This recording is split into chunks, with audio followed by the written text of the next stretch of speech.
Good morning mga master. Welcome back ulit sa ating YouTube channel. This is Nan TV. For your today's video, andito tayo ngayon sa Angat, Bulacan. So, short ride lang tayo from Valenzuela to Angat, Bulacan. 1 hour lang tayo nagbiyahe.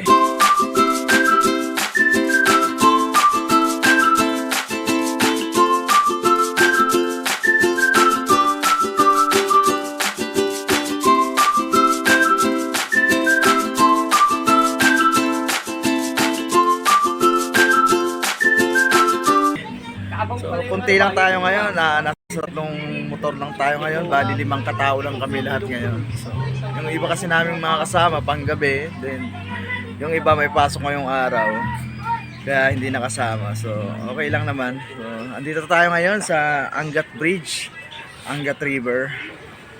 So sulit dito kasi walang entrance, parking fee lang babayaran, 20 pesos para sa mga motorcycle. Then cottage lang ang ating babayaran dito, walang entrance fee. So nagre-range lang cottage natin ng 250 to 300 pesos. So sulit na sulit. So ayan na, background ko nga, dito yung pinaka-ilog. So medyo mataas ang tubig ngayon, pero sabi ng caretaker dito is ano lang, bababa na rin yung tubig maya-maya. So mamaya diligo tayo. So nagpe-prepare lang muna tayo ngayon ng ating mga kakainin para sa ating lunch. So medyo maaga kami nakarating dito, no? Wala pang 7 o'clock, ay nandito na kami. So ito yung mga kasama natin. Si Parin Choco. Ayan. Yun. Kasama natin yan last month sa Cavite. Shoutout muna dyan sa mga hindi nakasama dyan, Parin Choco. Tsaka syempre si Boss RJ. Ayan. Shoutout! Yun.